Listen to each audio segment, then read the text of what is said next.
നന്മ നിറഞ്ഞ മറിയമേ എന്ന ജപം. നന്മ നിറഞ്ഞ മറിയമേ സ്വസ്തി, കർത്താവ് അങ്ങയോടുകൂടെ സ്ത്രീകളിൽ അങ്ങ് അനുഗ്രഹിക്കപ്പെട്ടവളാകുന്നു.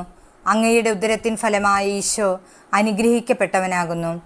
പരിശുദ്ധ മറിയമേ, തമ്പുരാൻ്റെ അമ്മേ, പാപികളായ ഞങ്ങൾക്ക് വേണ്ടി ഇപ്പോഴും ഞങ്ങളുടെ മരണസമയത്തും തമ്പുരാനോട് അപേക്ഷിക്കണമേ.